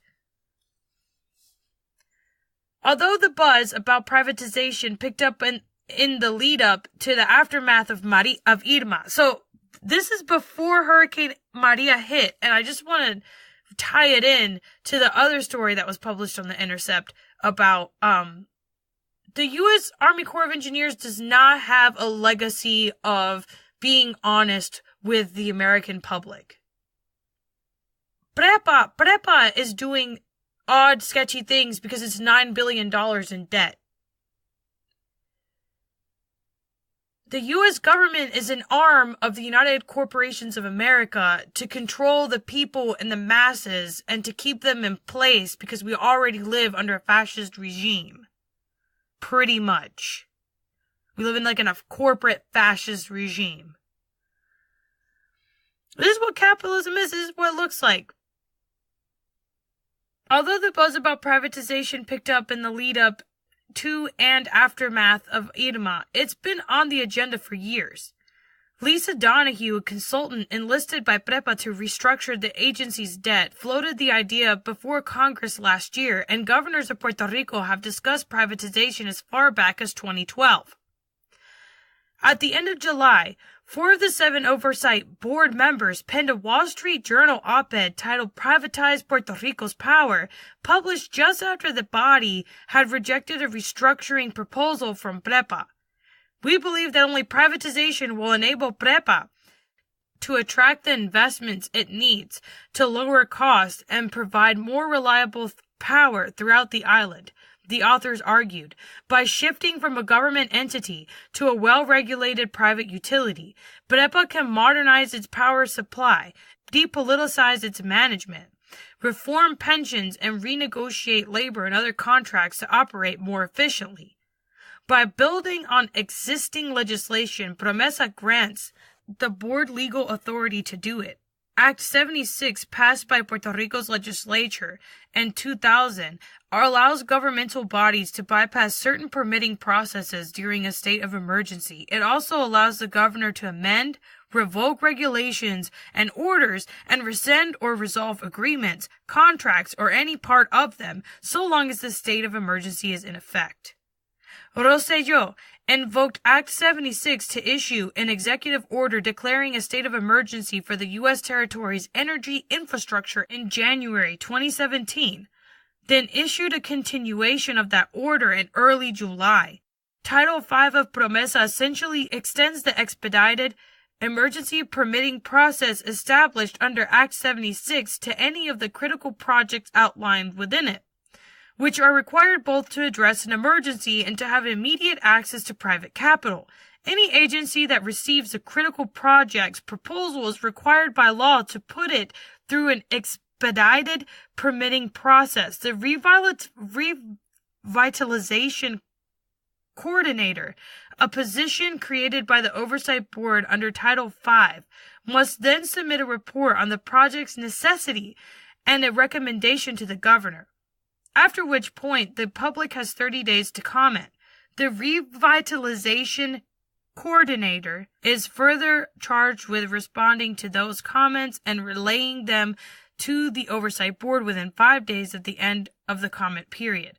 Under the current state of emergency, any company that submits a proposal for a critical project can bypass the permitting process ordinarily required of major projects in Puerto Rico and appeal directly to the Oversight Board rather than to Puerto Rican regulatory authorities or the Commonwealth's government.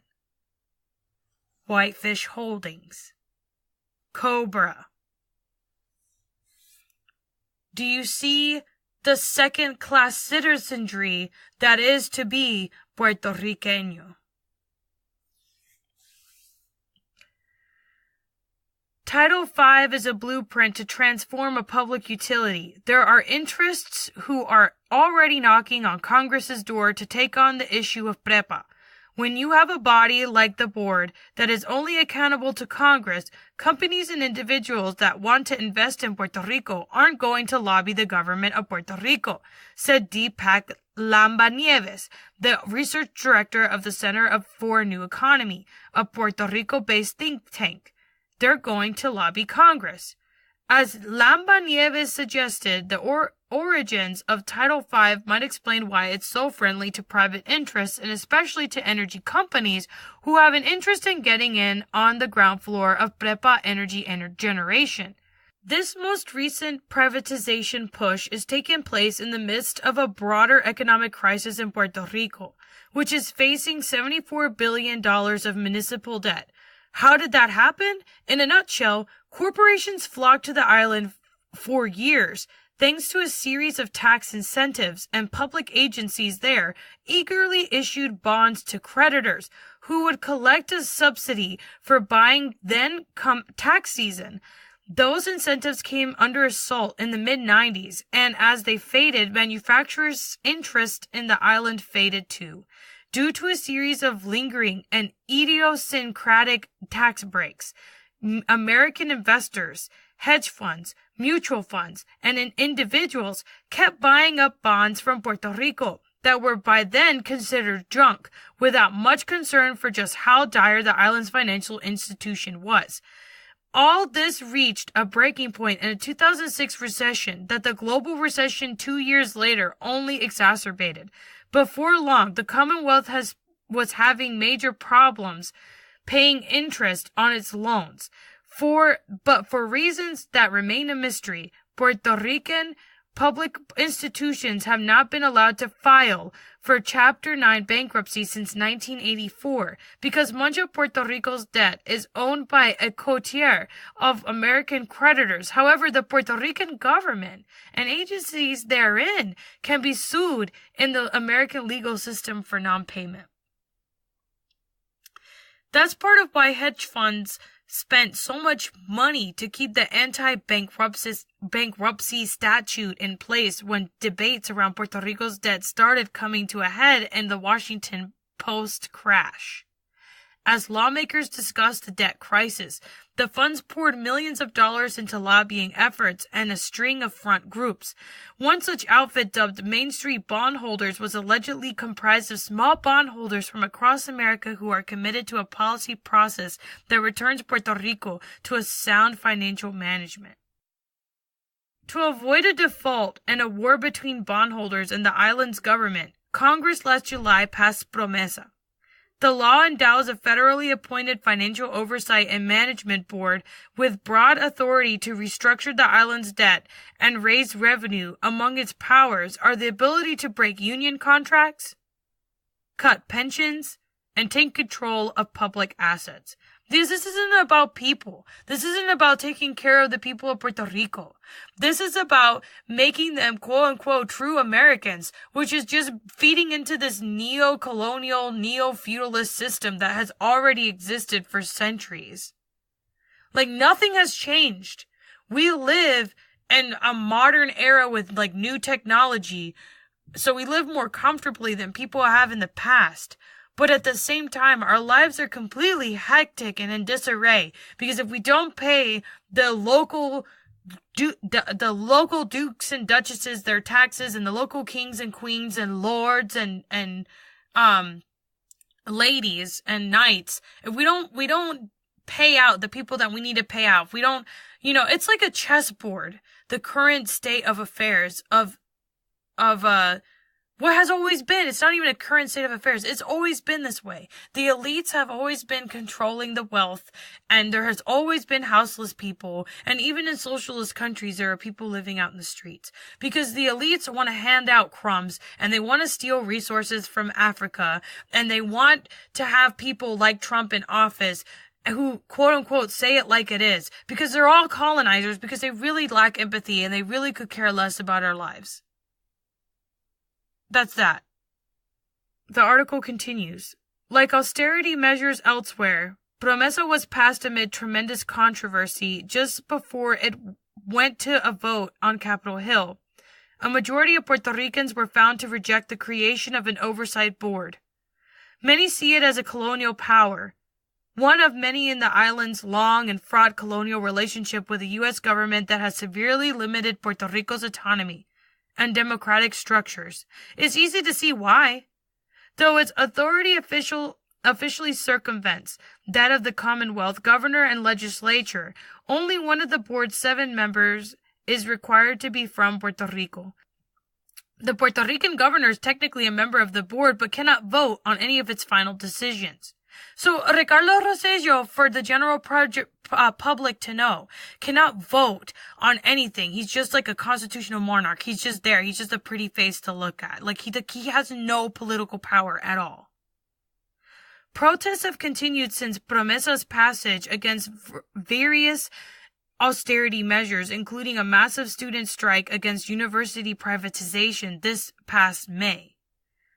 Bondholders are angry about the restructuring arrangement and PREPA privatization plan for nearly opposite reasons. Unsatisfied with Promesa and seeking faster repayment, they are now actively pressuring both the board and the Puerto Rican government officials to expand cuts already slated to happen over the next several years. Those with who hold PREPA's debt fear privatization could mean losing their collateral. While the board has been transparent about its desire to privatize the system, it's less clear what it hopes privatization will look like, in part because most of those conversations have happened behind closed doors. Kunkel and Gaisa both predict that the board will move to privatize only power generation and sourcing, leaving transmission lines up to the public authority and embarking on a series of private-public partnerships. As the center of new economy and others argue, widespread privatization is far from the only way to whip PREPA into shape. PREPA was created as a public good for the people of Puerto Rico. The model needs to change, but I don't think the notion of the public good needs to be wiped out, Lambda Nieves contended.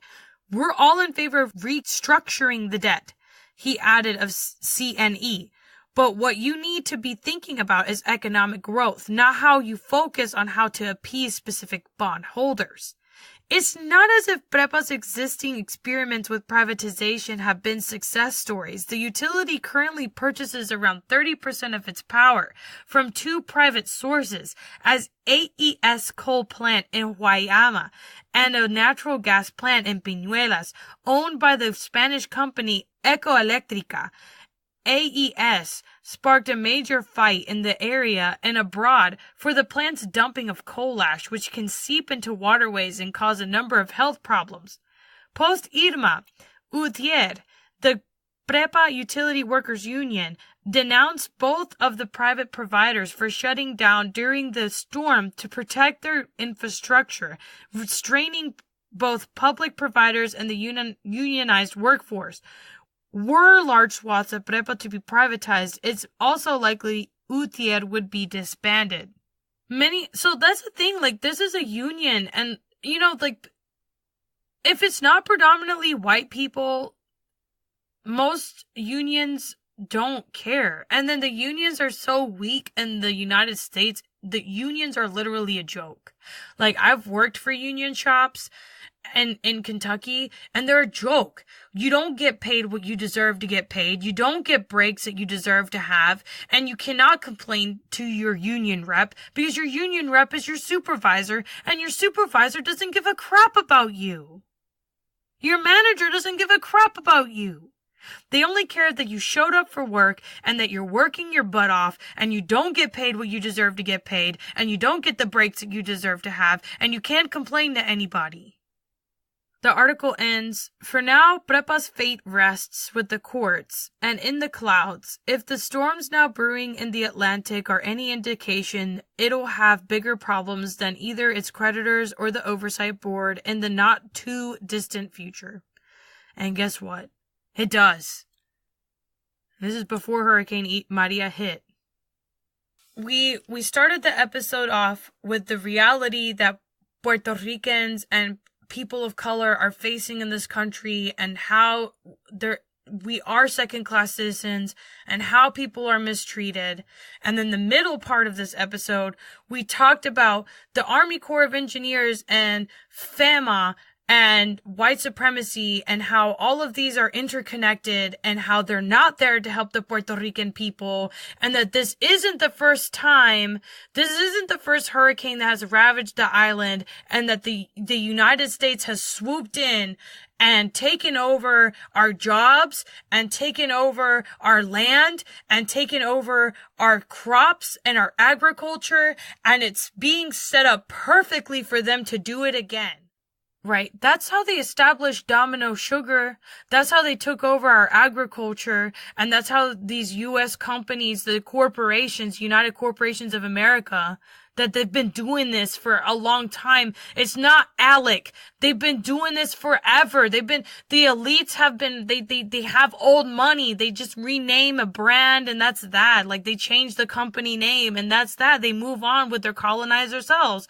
They are rich and they're only enriching themselves and they don't give a crap about their workers because the rate that people are having babies and they're having babies that are healthy enough to work in a sweatshop, it's fine to them. They don't care. And with the expansion of new laws every day and what it is to be a prisoner and how little people care about people in different classes, like it's a lot of elements and there's a lot of intersection and it's all vital that we discuss it. And I know that these podcasts are very robust, but it's essential because all of these different elements are one and the same. It's control.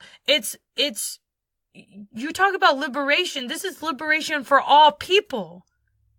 If you listen to people of color and you listen to how we suffer and you listen to how our minds are colonized and how we are not represented in media and how we are just dismissed and ignored and made fun of and literally systematically killed by institutions and people. And then you have people like Ryan Zinke, like I talked about last episode. You can listen to that episode where I talk about Whitefish. And I'm not done with Whitefish either. That's why, but we are going to focus more on the Puerto Rican people in this episode. Last episode, I talked about HPC Investments, Ryan Zinke, Whitefish Holdings, and the origins of that contract and all of the connections, the interpersonal connections with the Trump cabinet. It's not insane because it shouldn't surprise anybody, but people are ignorant in this country and the mainstream media is only telling you snippets and you had to fact check them because like I shared that clip earlier of the Army Corps of Engineers saying that they're creating compost and they're doing all this great stuff for the island when the reality is they're hoarding supplies and they're preventing people from getting their jobs done. They're preventing UTIER, the union for the linemen in Puerto Rico, from doing their jobs, and then Prepa's doing weird sketchy stuff too, and we all and in that article from The Intercept about the privatization of Prepa, that's what the Junta Fiscal wants. That's what the Colonial Board wants. They want the privatization of Prepa because they're $9 billion in debt and they want to make money. They don't care about providing power to a whole island of people. These people only care about making money for themselves. So let's get into Ryan Zinke. Last episode, we talked about his interview with Outdoor Life, and we talked about his connections with white supremacy, Ryan Zinke's connections to Andy Techmansky, so that's his connection to Whitefish Holdings, and we talked about Whitefish, Montana, and it's a hotbed of white supremacy and of sketchy spy agency that's been connected with Eric Prince, who wants the privatization of war, and his sister Betsy DeVos, who wants the privatization of public schools. Do you see the pattern here? This is an article from the Montana Post. A few important things to know about Ryan Zinke, potential Interior nominee. He is the Secretary of Interior now. He might not have received the offer. Well, it seems likely and even probable that Trump has in fact offered the position to the congressman. I wouldn't believe it until named sources confirmed the offer. Zinke has previously suggested during his first term in Congress that he was seriously being considered for Speaker of the House. He also told the Montana Press that he was under consideration for the vice presidential nomination or Secretary of Defense. In a Trump administration, he's a self-aggrandizing fabulist, and I certainly wouldn't reject the idea that it's Zinke himself who has floated his name to the press again. He's got a terrible record on climate change. Congressman Zinke simply cannot be trusted on climate change. In 2010, as a Montana state senator, he signed a letter calling climate change a significant national security challenge, arguing for clean renewable energy to prevent catastrophic danger to the U.S. military and economy. By 2014, he was arguing that there was no evidence of climate change affecting the weather, and by 2015, that climate change was neither real nor a national security threat. That's roughly at the level of Donald Trump's staff deleting his tweets about climate change while he was lying in the presidential debate. He's got a terrible record on public lands. While Zinke has recently positioned himself as some sort of maverick Republican bucking his party when it comes to selling off public lands, he's a recent and uncommitted convert. In the same week, he trumpeted his independence from his party. He voted for H.R. 2316, which would allow the transfer of millions of acres of federally managed public lands. Worse yet, he signed a pledge in 2012 calling for the transfer of federally managed public lands to state control. This paragraph from February 2015 shows just how little trust we can have in Zinke when it comes to a consistent, honest position on public lands. And this brings us back to those who were supposed to be watching Zinke and the rest of our political leadership. None of the reporters covering Zinke's speech that demanded a stand be taken had the courage or energy to report that he has been all over the map on public lands. And 2012 signing a pledge calling for the transfer of public lands to state control. In April 2014, writing an op-ed criticizing those who called for land transfers, noting it could cost the state millions of dollars before, in October of 2014, telling the AP in October that federal land management decisions must be approved by local government officials. He's a flip-flopper. Not a surprise. He's got a troubling connection to retired generals who called for a coup.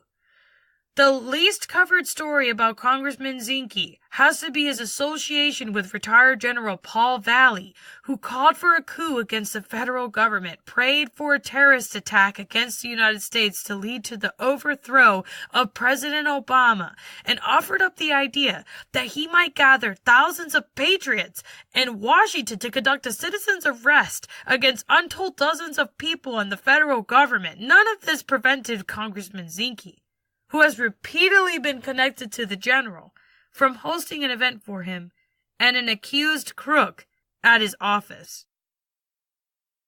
The bottom line.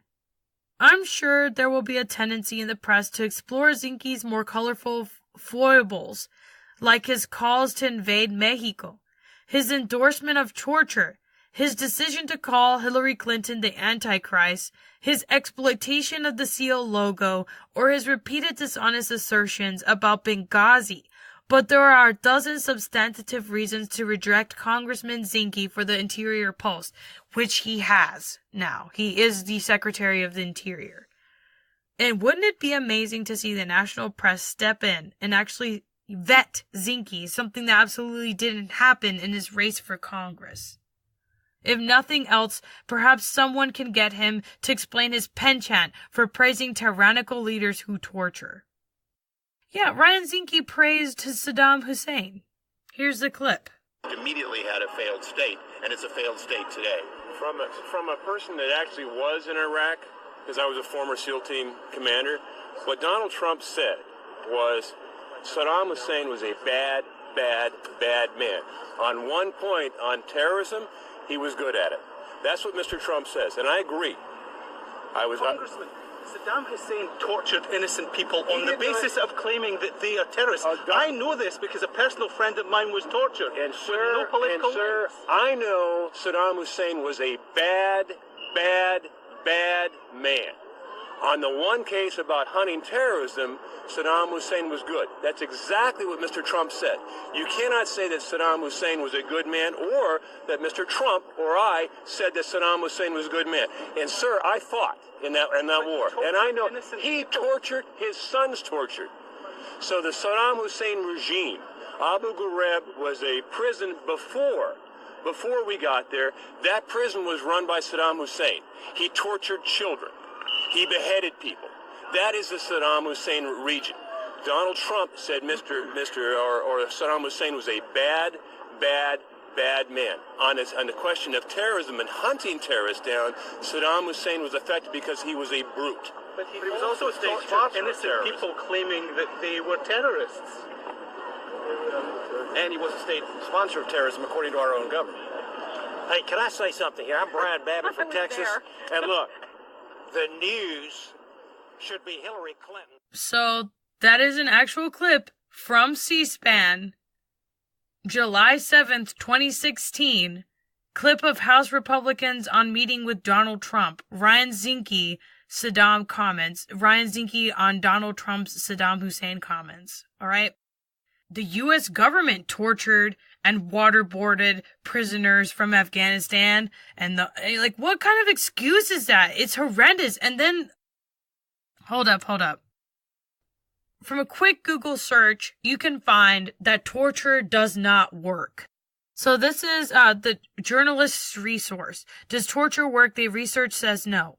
During the George W. Bush administration, the CIA employed what it called enhanced interrogation tactics on detainees around the world. This included waterboarding, simulated drowning, sleep deprivation to the point of hallucination, beating, sexual humiliation, and threats to hurt a detainee's children or rape a detainee's mother. Barack Obama banned torture when he assumed office, though his tenure was dodged by allegations that abuse continued. If not in American prisons, then in allied countries' facilities. A 2014 Senate report declared these methods, quote, not an effective means of obtaining accurate information or gaining detainee cooperation, unquote. As the Donald Trump administration considers torturing suspected militants, the question of whether it helps elicit information or discourage insurgents is again important to policymakers, journalists, scholars, and to the public. So, no. The answer is no. Torture does not produce results. Ryan Zinke is a horrible, terrible white supremacist. And he is the Secretary of the Interior. And he has a hand in handling the situation in Puerto Rico. And he dunked his hand in the cookie jar. And he's going to double dip that cookie in someone else's milk. Because he is a disgusting colonizer. And he deserves to be called out. And this episode, this is the last I'll talk to him in regards of Whitefish Energy. Because I have other bad actors I need to focus on. But his name will come up again until he is gone from the Trump administration. His name will keep coming up on the podcast because I'm going to talk about all these players and they're all interconnected and their names will keep coming up and you'll learn who they are over time. So this article is from Vanity Fair. Ryan Zinke's neighbor lands $300 million contract to fix Puerto Rico's power grid. Whitefish Energy so we already know that Whitefish Energy only had 2 full-time employees. Whitefish Energy is based in the hometown of Interior Secretary Ryan Zinke, who knows the owner Andy Tekmansky, and whose son worked a summer job at one of Tekmansky's construction sites.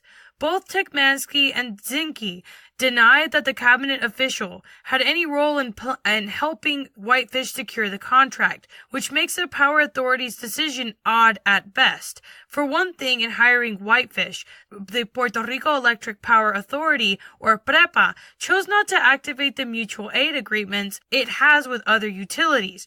in an arrangement that enabled Florida to bring in thousands of workers to restore power immediately after Hurricane Irma hit. According to the Post, PREPA has now replied to offers of assistance from mutual aid partners. For another, Whitefish, which had only 2 employees the day Maria made landfall, seemingly lacks the credentials to tackle such a project, and it's putting it mildly. And this is also in regards to the fact that because of our colonial status in Puerto Rico, the Puerto Rican government can do a lot of sketchy things, and because of La Junta Fiscal, Puerto Ricans do not have a say in anything that the government does, and we do not have a voice at all politically because of the territory status, because of the extraction economy, because of disaster capitalism, because we are second-class citizens. End of story. Puerto Ricans, we're not equal to anybody. We're a joke to people. The scale of disaster in Puerto Rico is far larger than anything Whitefish has handled.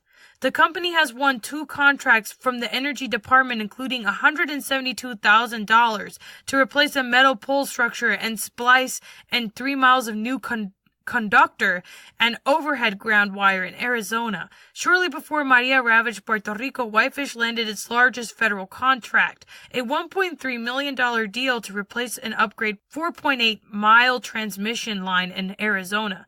The company, which was listed in procurement documents as having annual revenue of $1 million, was given 11 months to complete the work, records show. Puerto Rico has 2,400 miles of transmission lines across the island and 30,000 miles of distribution lines with 300 substations. There's also the matter of how much Whitefish is charging, given that Puerto Rico is bankrupt. According to the contract, the hourly rate for site supervisors is $330, while that of a journey lineman is $227.88. Subcontractors who make the bulk of the company's workforce cost $462 per hour for a supervisor and $310.04 for a lineman. Nightly accommodations are $332 per worker, and food is nearly $80 a day. And I talked about this last episode more in depth in an article from the New York Times. The Post notes that only 8 contracts over $20 million have been approved for Puerto Rico by FEMA and the Army Corps of Engineers, and half of those have been for shipments of food and bottled water. Zinke's history, however, doesn't exactly inspire confidence in his judgment. During his short tenure as Interior Secretary, Zinke has come under fire for his use of private planes, his myriad appearances at GOP fundraisers, and most recently his ties to GOP political action committees that many of his fellow Republicans have blacklisted as scam PACs. He has commented on only the first allegation, which he called complete and utter BS. So that's just a reminder of some of the facts and the background of the Whitefish energy contract, which was an absolute disaster.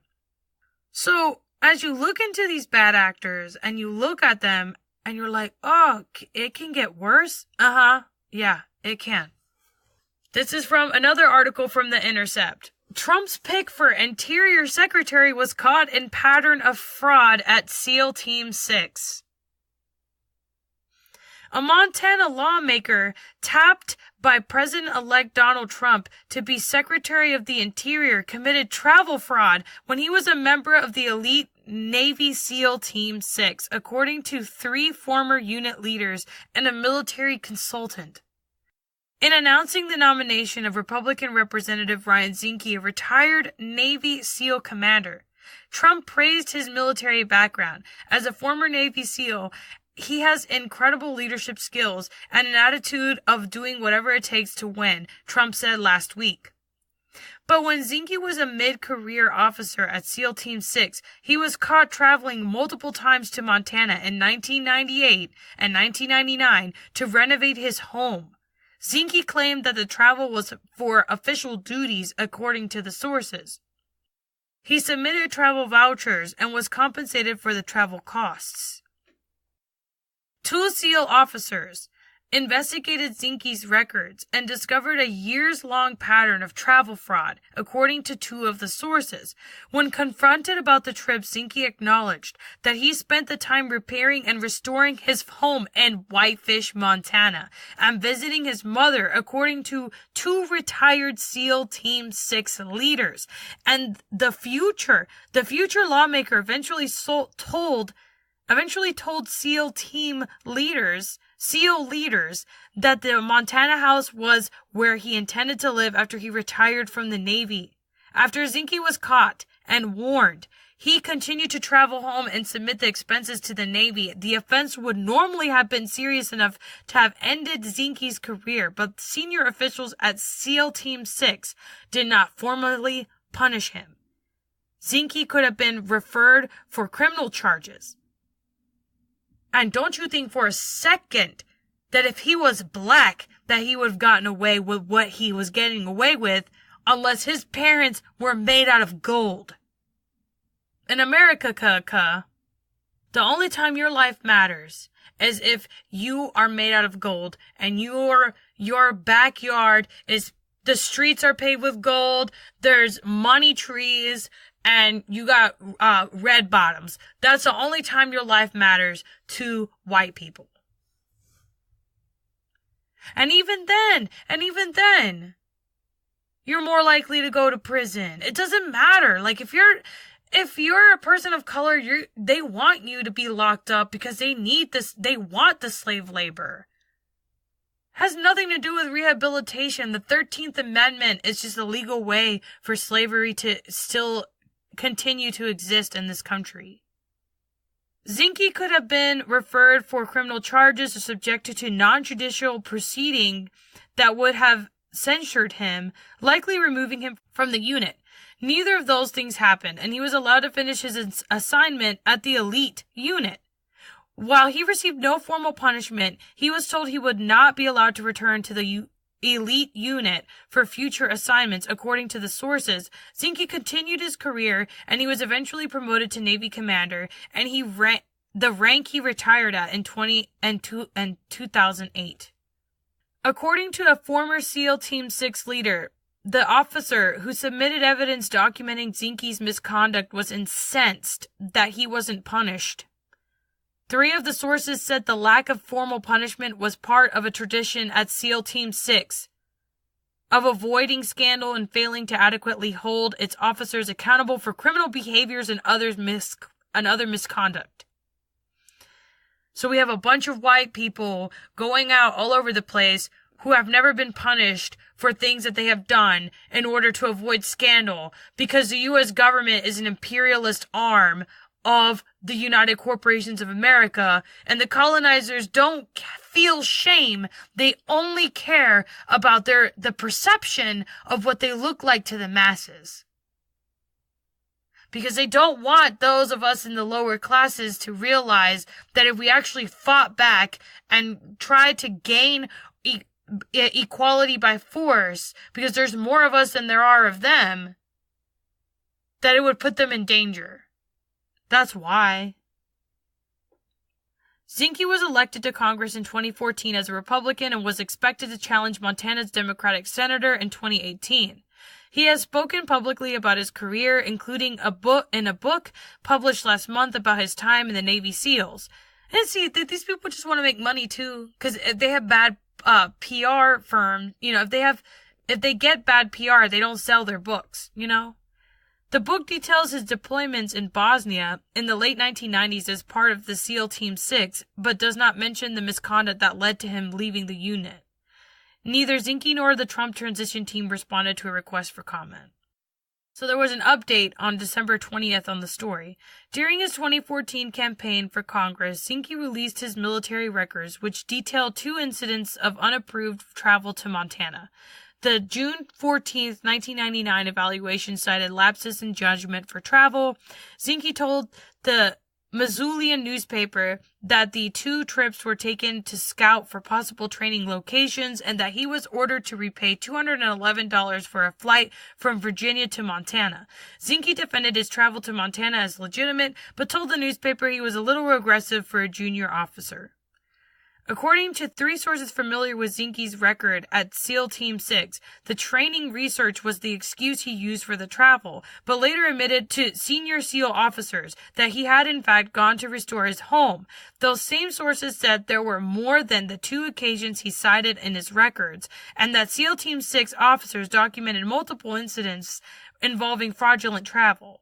All of the sources quoted by The Intercept ask for anonymity because nearly every facet of SEAL Team 6 is classified. End of story. Ryan Zinke's a bad person. He is not a good guy. There's nothing redeeming about him. He models himself, or he thinks he models himself after Theodore Roosevelt, who is a white supremacist. And Theodore Roosevelt led the Rough Riders on San Juan Hill in Puerto Rico to take its sovereignty and self-determination away from its people. You have the Spanish colonizers, and now we have the American colonizers. So that's it for episode 4 of the Knowledge Tax podcast. That's pretty much it. That's episode 4. I can go on. I can talk forever. But I look. The reality is, where I live, how I live, I don't get to have a lot of conversations that are stimulating with people. So I read a lot, and then I do have this whole discourse in my mind by myself, which makes me totally crazy sounding. But in my mind, I'll be like, well, this is a good point, and then this is a good point. But what if someone would say this to me? Well, this is a naysayer. And I don't know, that's the way I think. I guess it's just, when you've been lonely for so long and you've been isolated for so long, you kind of develop a relationship with yourself, and that's okay. And it's healthy to have a relationship with yourself, but then at the same time, that isolation, you really want to get all your thoughts out, and this is my way of getting my thoughts out to the universe, and I really hope that you guys enjoy it, and you feel less alone, because when I make this podcast, and I make it for people who possibly feel like me, this loneliness that I feel. It makes me feel like my life is purposeful and meaningful. Anyway, I hope you guys have a good week. Bye!